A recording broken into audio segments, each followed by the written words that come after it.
Hello friends, class 9 chapter number first the basic unit of life last second lecture में आप लोग का स्वागत है। सबसे पहली चीज़ है हम अपने लास्ट सेल ऑर्गेनेल्स यानी प्लास्टिड लवक के बारे में पढ़ेंगे। लवक क्या होता है और लवक की खोज किसने की थी, किसने नाम दिया था, ये हम जानेंगे। लवक की खोज हेकल ने की थी 1865 में, लेकिन लवक का जो नाम था, जो नाम दिया है उन्होंने, वो दिया है शिम्पल ने 1855 में। लवक शब्द की खोज हेकल ने 1865 यानी कि 1865 में की थी और फिर इसको जो नाम दिया था वो दिया था शिम्पल ने 1855 में। और ये सभी यूकैरियोटिक सेल में पाया जाने वाला वर्णक होता है, रंग होता है। और सभी यूकैरियोटिक सेल का मतलब है ये जंतु कोशिका में नहीं पाया जाएगा, ये सिर्फ और सिर्फ पादप कोशिका में पाया जाएगा, प्लांट सेल में पाया जाएगा। और प्लांट सेल जो यूकैरियोटिक कोशिका होंगी, जैसे कि आप देख सकते हैं जितने भी नॉर्मली प्लांट हम लोग देखते हैं वो सारे प्लांट सेल में आएंगे। और वो सारे प्लांट सेल जो होंगी वो कैसी कोशिकाएं होंगी, यूकैरियोटिक कोशिकाएं होंगी, यानी कि उनमें रियल न्यूक्लियस पाया जाएगा। तो इस तरह की प्लांट सेल में हम वर्णक को यानी कि लवक को हम देख सकते हैं। फिर दूसरा पॉइंट है जंतु कोशिका में ये नहीं पाया जाता, मानी जितनी भी एनिमल सेल है उनमें लवक जो है वो नहीं पाया जाएगा। प्रोकैरियोटिक पादप कोशिकाओं में भी पाया जाता है, यानी कि जिनके अंदर न्यूक्लियस ट्रू नहीं पाया जाता है, जो प्रिमिटिव न्यूक्लियस धारी हैं, यानी कि जिनमें पूर्व केंद्रीय पादप कोशिकाएं हैं, जो जैसे कि बीजीए, ब्लू ग्रीन एल्गी का नाम है बीजीए, इसके बारे में पहले भी बता चुके हैं। ब्लू ग्रीन एल्गी, नीले हरे शैवाल जो है उनके अंदर भी पाया जाएगा ये वर्णक। और ये भी एक तरह से क्या है, पादप कोशिका है। और ये पादप कोशिका जो है वो कैसी है, पूर्व केंद्रीय पादप कोशिका है, यानी कि प्रोकैरियोटिक पादप कोशिका है। और ये सिर्फ और सिर्फ लवक जो है वो किसमें पाया जाएगा, पादप कोशिकाओं में ही पाया जाएगा, चाहे वो यूकैरियोटिक सेल हो चाहे वो प्रोकैरियोटिक सेल हो। प्रोकैरियोटिक सेल में बीजीए यानी कि ब्लू ग्रीन एल्गी में पाया जाएगा। फिर ये रंग जो है वो अपना आवश्यकता अनुसार परिवर्तित करते रहते हैं, यानी कि इनका जो कलर होता है वो अपना आवश्यकता अनुसार परिवर्तित बदलते रहते हैं। जिसका एग्जाम्पल आप देख सकते हैं टमाटर को, शिमला मिर्च को। जो टमाटर है उसमें ल्यूकोप्लास्ट यानी कि अवर्णीय लवक होता है, और वो जब पका हुआ नहीं रहता है, जब वो पकने की कगार पर पहुंचता है तो वो ग्रीन कलर का हो जाता है, जिसमें जो अवर्णीय लवक होता है वो किसमें चेंज हो रहा है, हरित लवक में चेंज हो जाता है। यानी कि जो टमाटर होता है उसमें पहले कोई भी वर्ण, कोई भी कलर नहीं होता है, फिर उसमें हल्का सा ग्रीनिश कलर, ग्रीन कलर आता है, जो कि हरित लवक के कारण हरित लवक होता है। और फिर ये हरित लवक किसमें चेंज हो जाता है, वर्णीय लवक में चेंज हो जाता है, यानी कि green colour turns into red colour जब वो पूरी तरह से टमाटर पक जाता है। यानी कि जो अविकसित जो टमाटर होगा वो किसमें चेंज रहेगा, हरित लवक में। लेकिन जब वो विकसित हो जाएगा तो वो किसमें चेंज हो जाएगा, वर्णीय लवक में चेंज हो जाएगा। और जब वो तुरंत मतलब जब वो न्यूली रहेगा, जो बेबी प्लांट रहेगा, वो किसमें रहेगा, उसमें कोई भी लवक नहीं पाया जाएगा, उसमें कोई भी कलर नहीं पाया जाएगा। तो इस तरह का जो कलर होगा वो बोला जाएगा अवर्णीय लवक। यानी कि अवर्णीय लवक को बोलते हैं ल्यूकोप्लास्ट,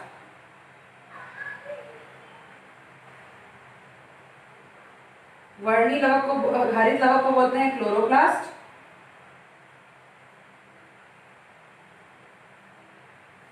और वर्णीय लवक को बोलते हैं हम क्रोमोप्लास्ट।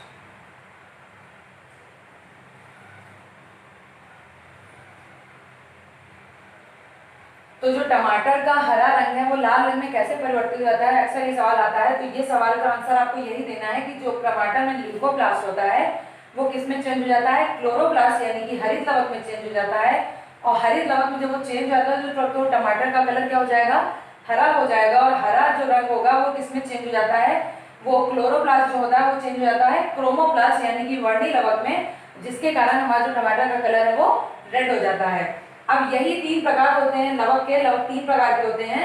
अवर्णीय लवक जिसको हम लोग क्या बोलते हैं, ल्यूकोप्लास्ट बोलते हैं। हरित लवक जो होता है उसको क्लोरोप्लास्ट बोलते हैं, और जो वर्णीय लवक होता है उसको क्या बोलते हैं, हम क्रोमोप्लास्ट बोलते हैं। अब हम अवर्णीय लवक के बारे में विस्तार से अब हम बात करते हैं ल्यूकोप्लास्ट यानी कि अवर्णीय लवक की। और अवर्णीय लवक क्या होते हैं, अवर्णीय लवक जो होते हैं ये प्रकाश विहीन होते हैं, यानी कि इनमें कोई भी प्रकाश विहीन भागों में पाए जाते हैं। मतलब उन भागों में ये पाए जाएंगे जिनमें प्रकाश नहीं पाया जाता, विहीन मतलब हीन होते हैं, उससे उसमें वो प्रकाश की जो वो प्रकाश है वो नहीं पाया जाता है। जैसे कि अंडरग्राउंड रूट यानी कि जो जड़ें होती हैं, भूमिगत जड़ें जो होती हैं उनमें क्या होगा, प्रकाश नहीं पाया जाएगा, जिसके कारण उसमें कोई भी कलर देखने को नहीं मिलता है हमें। अंडरग्राउंड रूट में नहीं पाया जाता है, कुछ कुछ तने होते हैं उनमें भी नहीं पाया जाता है। तनों में भी नहीं पाया जाता है। तो इनमें ये जिनमें कोई भी कलर नहीं पाया जा रहा है वो प्रकाश विहीन भाग है, क्योंकि प्रकाश अगर उसमें पाया जाएगा तो क्या होगा, प्रकाश संश्लेषण की क्रिया होगी, और प्रकाश संश्लेषण की क्रिया होगी तो उसके कारण क्या होगा, उनका कलर जो होगा वो कुछ चेंज होगा।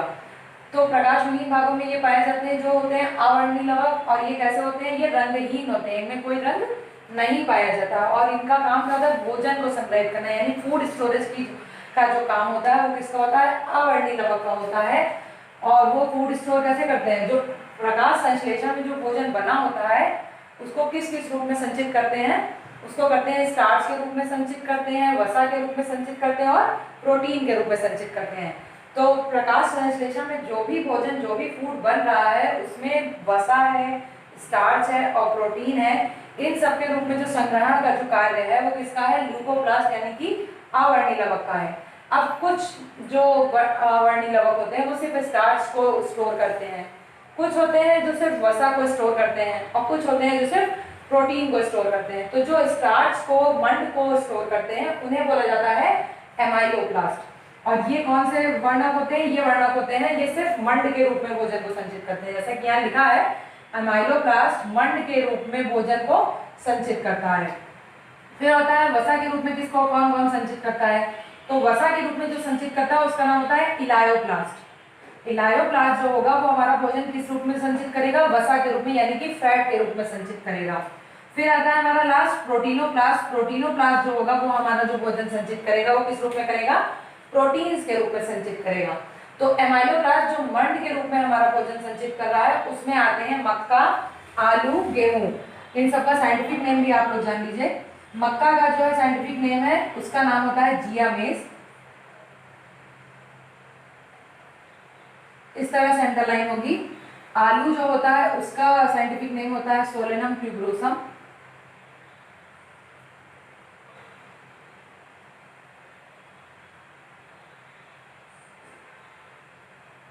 और जो गेहूं है उसका हमारा साइंटिफिक नेम होता है या बॉटेनिकल नेम होता है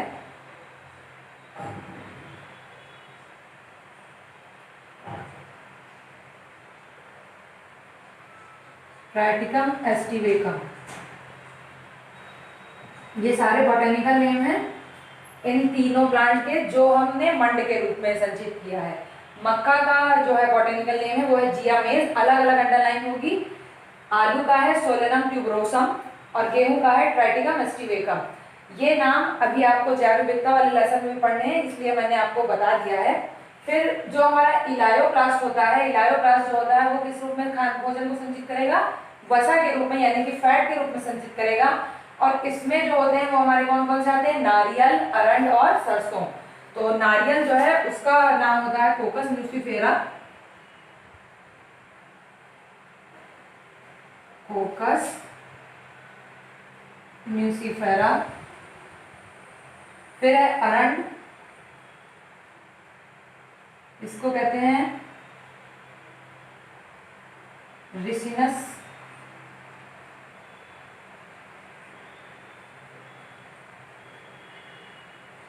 कम्युनिसलिज्म। और फिर है हमारा सरसों जिसका नाम है ब्रेसिका कंप्रेस्टिस।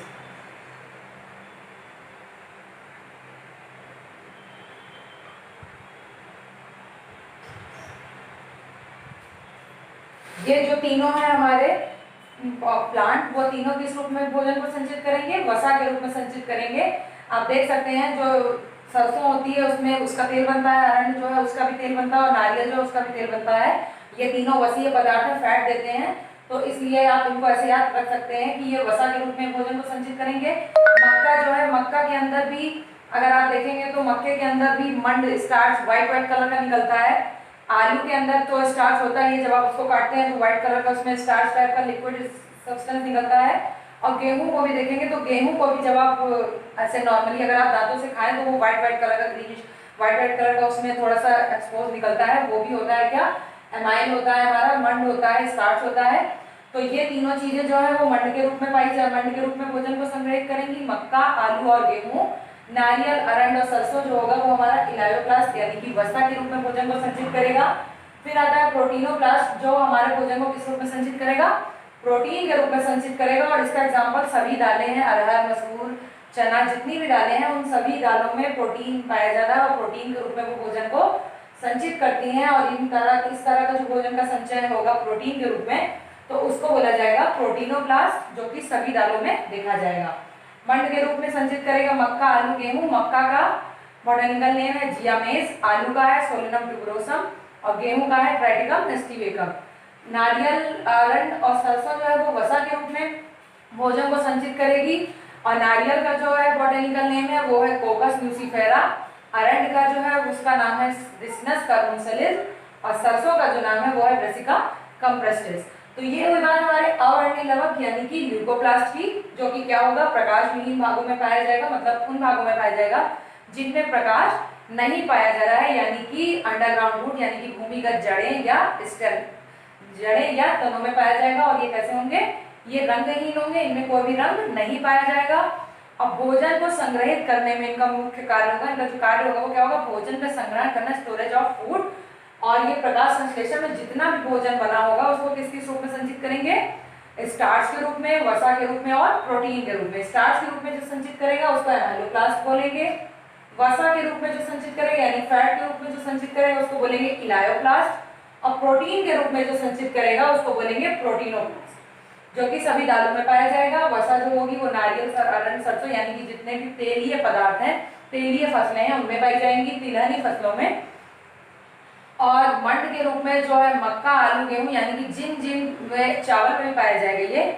और तो ये जितने भी वो है मंड के रूप में जो स्टार्च के रूप में जो संचित करेंगे भोजन वो होंगे एमाइलोप्लास्ट। फिर अब हम बात करते हैं अपने दूसरे टाइप ऑफ प्लास्टिड की, second type of plastid which name is chloroplast, जिसका नाम क्या है, हमने बताया था हरित लवक।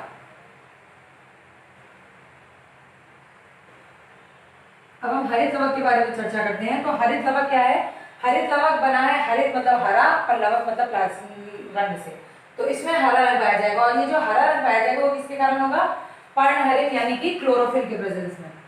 नॉर्मली सभी लोग जानते हैं कि जो पत्तियों का रंग होता है वो किस कारण हरा होता है, वो क्लोरोफिल पिगमेंट यानी कि क्लोरोफिल वर्ण के कारण हरा होता है। तो ये जो लवक होगा इसमें क्या पाया जाएगा, क्लोरोफिल की उपस्थिति के कारण ये हरा होगा। क्लोरोफिल नामक इसमें पिगमेंट पाया जाएगा जिसके कारण ये हरा होगा। और ये कहाँ पाया जाएगा, तनों में पाया जाएगा तथा मुख्य रूप से पत्तियों में पाया जाएगा। पत्तियों में देखने को मिलता है हरा रंग, ये पत्तियों में और तनों में पाया जाता है। कुछ कुछ पौधों के तने जो होते हैं वो हल्के हरे भी होते हैं, तो उनमें भी पाया जाएगा। और ये किस किस कलर के, किस किस आकार के होंगे, ये गोलाकार होंगे यानी गोल शेप में होंगे, चपटे यानी कि फ्लैट होंगे, अंडाकार यानी कि ओवल शेप में होंगे।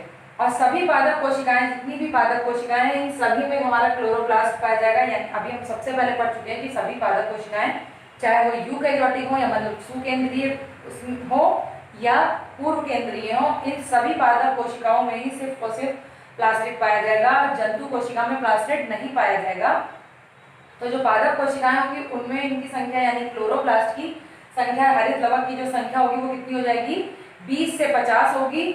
और इनका जो आकार होगा यानी 5 से 10 माइक्रोन जो होगा वो क्या होगा, लंबाई होगी।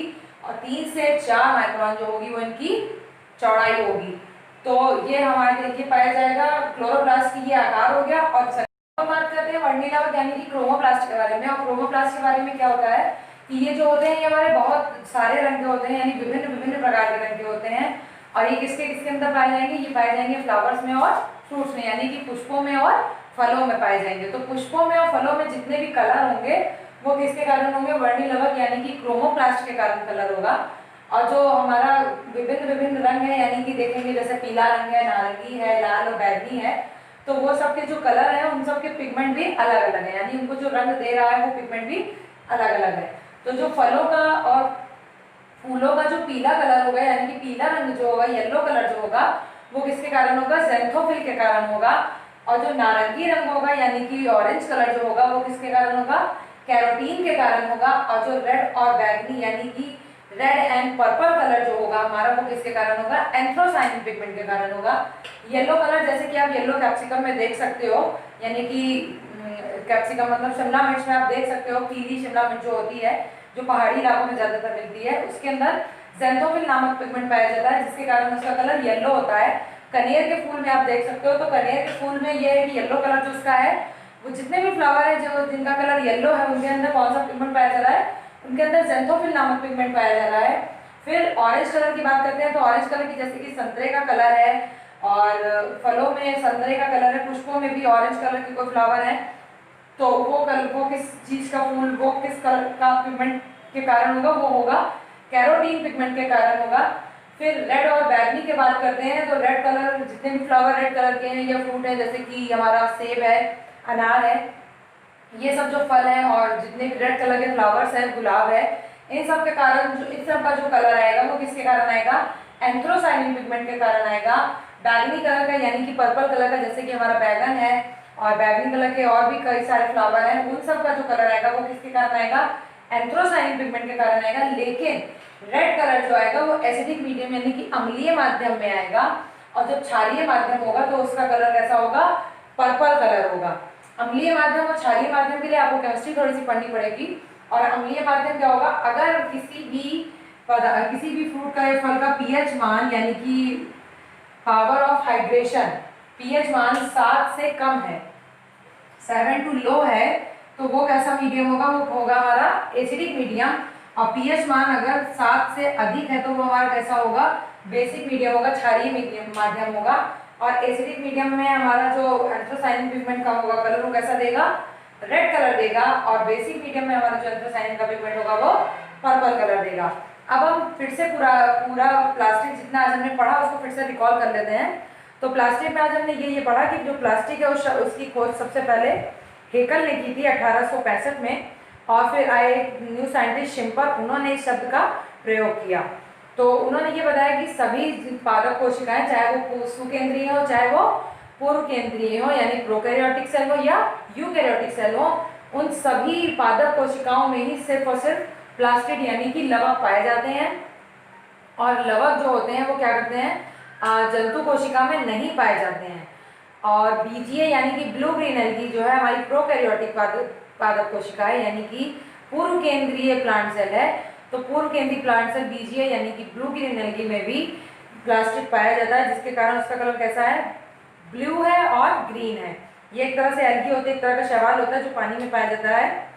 और ये क्या पढ़ा हमने इसके बारे में, लवक जो होगा वो क्या करेगा, एक दूसरे में रंग परिवर्तित कर सकता है यानी कि अपना कलर चेंज कर सकता है। जैसे कि हमने टमाटर का एग्जाम्पल बताया था, टमाटर जो होगा उसमें कोई भी वर्णक नहीं पाया जाएगा जब वो न्यू बेबी रहेगा, बेबी प्लांट जब रहेगा तो उसमें कोई भी कलर नहीं पाया जाएगा, वो व्हाइटिश कलर में होगा और वो करता उस पिगमेंट को बोला जाएगा अवर्णी लवक यानी कि ल्यूकोप्लास्ट बोला जाएगा। फिर ल्यूकोप्लास्ट टर्न्स इनटू क्लोरोप्लास्ट यानी कि हरित लवक में जो हमारा ल्यूकोप्लास्ट होगा वो चेंज हो जाएगा। हरित लवक में चेंज होने के बाद क्या होगा, वो चेंज उसमें आएगा हरा कलर यानी कि ग्रीन कलर आ जाएगा। Then green colour turns into red colour and this is the cause of chromoplast यानी कि एंथ्रोसाइनिन पिगमेंट के द्वारा जो हमारा ग्रीन बैगन होगा वो उसमें हो जाएगा टर्न्स इनटू रेड, रेड बैगन में चेंज हो जाएगा। और ये रेड बैगन जो चेंज हो जाएगा में जो रेड कलर में जो चेंज हो जाएगा, तो रेड कलर में जब चेंज हो जाएगा तो वो कौन सा लवक होगा, वो होगा हमारा वर्णी लवक, वर्णक देने वाला लवक, और उसको क्या बोलेंगे हम, क्रोमोप्लास्ट बोलेंगे। तो जो टमाटर का कलर है वो पहले किसमें होगा, ल्यूकोप्लास्ट चेंज इनटू क्लोरोप्लास्ट यानी कि अवर्णी लवक बदल जाएगा, परिवर्तित हो जाएगा हरित लवक में, और हरित लवक चेंज हो जाएगा वर्णी लवक में। तो इस तरह से जो हमारा टमाटर का जो कलर होगा वो कैसा होगा, व्हाइट से कैसा हो जाएगा, रेड हो जाएगा। फिर अब हम बात करते हैं अपने 3 टाइप के प्लास्टिड के बारे में, यानी कि लवक होते कितने प्रकार के हैं। तो लवक हमारे जनरली 3 तरह के होते हैं। पहला होता है अवर्णी लवक जिसको ल्यूकोप्लास्ट बोला जाता है, दूसरा होता है हमारा वर्णी लवक, दूसरा होता है हमारा हरित लवक, और तीसरा होता है हमारा वर्णी लवक। तो जो अवर्णी लवक यानी ल्यूकोप्लास्ट होता है ये कहाँ पाया जाता है, प्रकाश विहीन कोशिकाओं में पाया जाता है। यानी प्रकाश विहीन का मतलब ये है कि उन जगह पर पाया जाता है जहाँ पर प्रकाश का कोई भी कार्य नहीं होता है, जो बिल्कुल वाइट होते हैं, जैसे कि अंडरग्राउंड रूट में बताया था, यानी कि जो भूमिगत जड़ें होंगी उनमें कुछ तने भी होते हैं जिनमें कोई भी कलर नहीं पाया जाता है, उनके अंदर पाया जाएगा। फिर इसके बाद बात करते हैं क्या ये क्या करेंगे, ये कलरलेस होंगे यानी कि इनमें कोई भी कलर नहीं पाया जाएगा, और कोई भी कलर नहीं पाया जाएगा, और ये क्या करेंगे, फूड को स्टोर करेंगे, यानी कि भोजन को संग्रहित करने का काम किसका होता है, अवर्णी लवक का होता है। फोटोसिंथेसिस यानी प्रकाश संश्लेषण की क्रिया में जो भी भोजन बनेगा तो उसको वो स्टोर करेंगे, और उसको किस किस रूप में स्टोर करेंगे? स्टार्च के रूप में स्टोर करेंगे, यानी मंड के रूप में स्टोर करेंगे, वसा के रूप में स्टोर करेंगे, और प्रोटीन के रूप में स्टोर करेंगे। तो जो वसा के रूप में स्टोर करेंगे उनको कहेंगे इलायोप्लास्ट, और मंड के रूप में यानी स्टार्च के रूप में जो स्टोर करेंगे उसको बोलेंगे एमाइलोप्लास्ट, और प्रोटीन के रूप में अगर स्टोर करेंगे तो उनको बोलेंगे प्रोटीनोप्लास्ट। एमाइलोप्लास्ट यानी कि स्टार्च के रूप में जो स्टोर करेंगे भोजन, उसमें कौन कौन से हमारे एग्जाम्पल है? इसके एग्जाम्पल है मक्का, गेहूं, चावल, आलू, इन सब का है। इन सब का मैंने बॉटैनिकल नेम भी बताया था। फिर आता है सेकंड, क्या है? इलायोब्लास्ट। तो इलायोब्लास्ट जो होगा वो किस रूप में संचित करेगा? वसा के रूप में, यानी कि जितनी तिलहनी फसलें हैं, तेल देने वाली जितनी भी फसलें हैं, वो सब किस रूप में भोजन को संग्रहित करेंगी? वो सब संग्रहित करेंगी भोजन को वसा के रूप में। फिर हमारी दलहनी फसलें यानी कि दाल वाली फसलें आती हैं, और दाल वाली फसलों में क्या होगा? जितनी भी दलहनी फसलें होंगी वो दाल के रूप में रहेंगी, वो दाल में देखी जाती हैं, दाल के रूप में देखी जाती हैं, और जितनी भी दालें उनमें प्रोटीन रिच अमाउंट में पाया जाता है। We all know this. तो जो रिच अमाउंट में प्रोटीन पाया जाएगा, तो प्रोटीन जो पाया जा रहा है उस रूप में अगर भोजन को संचित किया जा रहा है तो वो भोजन कहलाएगा, संचित भोजन कहलाएगा क्या? प्रोटीनोप्लास्ट। फिर इसके बाद हमने बात की थी क्लोरोप्लास्ट की, यानी कि हरित लवक की। हरित लवक बना है, हरित प्लस लवक मतलब हरे रंग से। तो हरित लवक जो होगा, उसका हरा रंग जो होगा वो किस कारण होगा? उसका रंग जो हरित लवक होगा उसका कलर होगा हरित, यानी पर्णहरित के कारण, यानी कि क्लोरोफिल के कारण। और क्लोरोफिल के कारण क्या होगा? ये जो हमारा पिगमेंट होगा वो ग्रीन कलर का दिखाई देगा, हरे रंग का दिखाई देगा। और हरे रंग का होने के कारण ये तनों में और मुख्य रूप से कहाँ देखा जाएगा? पत्तियों के रूप में देखा जाएगा। पत्तियों के रूप में जो ग्रीन कलर होगा वो किसके कारण होगा? क्लोरोफिल के कारण होगा, पर्णहरित के कारण होगा। और पर्णहरित के कारण इसमें कौन सा लवक पाया जा रहा है? हरित लवक पाया जा रहा है, क्लोरोप्लास्ट पाया जा रहा है। तो और ये कहाँ कहाँ पाया जाएगा? पत्तियों में और तनों में पाया जाएगा। और ये कैसे होंगे? गोलाकार होंगे, चपटे होंगे और अंडाकार होंगे। फिर इनका जो आकार होगा वो मतलब एक पादप कोशिका में इनकी जो संख्या होगी वो कितनी होगी? 20 से 50 होगी। और इनका जो आकार होगा वो कैसा होगा? 5 से 10 माइक्रोन इंटू 3 to 4 माइक्रोन, यानी 5 से 10 माइक्रोन जो होगी वो इनकी लंबाई होगी, और 3 से 4 माइक्रोन जो होगी वो इनकी चौड़ाई होगी। फिर हमने लास्ट में बात की थी अपने थर्ड टाइप ऑफ प्लास्टिड की, जिसका नाम था वर्णी लवक। और वर्णी लवक में हमने क्या पढ़ा था? वर्णी लवक में हमने ये पढ़ा कि ये विभिन्न रंग के होते हैं, यानी कि जो ये इनका रंग होगा वो कई सारे रंगों का होगा। और ये किस में पाए जाएंगे? नॉर्मली ये नॉर्मली पाए जाएंगे प्लांट में और फ्रूट्स में। तो प्लांट और फ्रूट्स का जो मेनली कलर होगा वो किसके कारण चेंज होगा? वो वर्णी लवक के कारण चेंज होगा। येलो कलर अगर है किसी प्लांट या फ्रूट में, सॉरी किसी फ्लावर या फ्रूट में, तो वो क्या होगा? ज़ैंथोफिल होगा। ऑरेंज कलर है तो वो किसके कारण होगा? कैरोटीन होगा। और रेड और बैगनी कलर यानी कि रेड या पर्पल कलर है तो वो किसके कारण होगा? एंथ्रोसाइनिन के कारण होगा।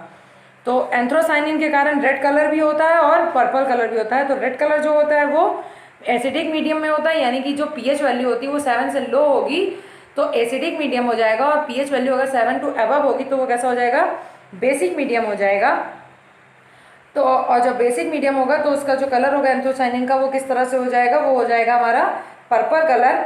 फिर हम इसके कार्य के बारे में बात करते हैं। तो लवक का जो कार्य है वो क्या होता है? वो सभी चीज़ों का प्रकीर्णन में सहायता करता है, मतलब कि डिस्पर्सल में। यानी कि अगर कोई भी कीट है वो अगर पुष्प का कलर है उसी के कारण आकर्षित होता है, तो पुष्प के कलर से वो प्रकीर्णन मतलब एक जगह से दूसरी जगह में उसके जो पुंकेसर होंगे या स्त्री केसर होंगे उसको बीजों का जो प्रकीर्णन होगा उसमें सहायता मिलती है। फिर दूसरी बात यह है कि जो कलर है हमारा वो मतलब हरित लवक जो देखा जा रहा है, क्लोरोप्लास्ट जो देखा जा रहा है, तो वो किसके कारण है? वो प्रकाश संश्लेषण की क्रिया में जो हमारा कार्बन डाइऑक्साइड बनेगा और ये बनाएगा ऑक्सीजन। तो ये ऑक्सीजन जो वातावरण में मुक्त करेगा तो इससे क्या होगा? वातावरण शुद्ध होगा। ये सब इसके कार्य हैं। अब हम कल बात करेंगे गुणसूत्र और न्यूक्लिक एसिड के बारे में। आज के लिए इतना ही। Thank you.